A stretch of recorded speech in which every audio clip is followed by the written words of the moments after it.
महाशिवरात्रि। लोग कहते हैं यह शिव जी की शादी की सालगिरह है, लेकिन सच कहूं यह आधी अधूरी बात है। ये रात सिर्फ जश्न की नहीं बल्कि उस खौफनाक अंधेरे की गवाह है जब पूरी दुनिया खत्म होने की कगार पर थी। एक ही रात में 3 ऐसी घटनाएं घटी जिन्होंने ब्रह्मांड का नक्शा बदल दिया। जरा सोचिए, एक तरफ शादी की शहनाइयां थीं तो दूसरी तरफ मौत का जहर, और तीसरी तरफ एक ऐसी आग थी जो ब्रह्मा और विष्णु का घमंड चकनाचूर कर रही थी। अगर आप यह वीडियो 16 फरवरी से पहले देख रहे हैं तो सावधान हो जाइए, क्योंकि आज हम शिवलिंग के प्रकट होने की वो कहानी सुनेंगे जिसे सुनकर आपके रोंगटे खड़े हो जाएंगे। कहानी पर आते हैं। एक बार ब्रह्मा जी और विष्णु जी में युद्ध छिड़ गया। दोनों लड़ रहे थे कि मैं महान हूँ। नहीं, मैं तुमसे ज्यादा महान हूँ।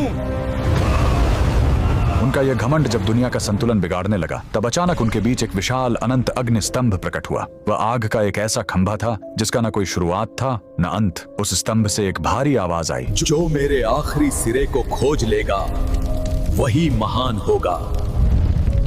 ब्रह्मा जी हंस बनकर ऊपर उड़े और विष्णु जी वराह बनकर नीचे गए। हजारों साल बीत गए, विष्णु जी को अंत नहीं मिला। उन्होंने अपनी हार मान ली, लेकिन ब्रह्मा जी ने वापस आकर झूठ बोला कि उन्हें अंत मिल गया है। उसी पल उस आग से काल भैरव प्रकट हुए और सजा के तौर पर उन्होंने ब्रह्मा जी का वो सिर काट दिया जिससे उन्होंने झूठ बोला था। उनका अहंकार टूट गया। चूंकि शिव जी आग के रूप में आए थे, वो बहुत गर्म थे। तब देवताओं ने उन्हें शांत करने के लिए उन पर जल और दूध चढ़ाया। यही वो पहला दिन था जब शिवलिंग पर रुद्राभिषेक की शुरुआत हुई। लेकिन कहानी यहीं खत्म नहीं होती। एक बार जब देवता श्रीहीन यानी कमजोर हो गए थे तो अपनी शक्ति वापस पाने के लिए समुद्र मंथन हुआ। सबको उम्मीद थी अमृत की, लेकिन निकला क्या? हलाहल विष। पूरी दुनिया जलने लगी।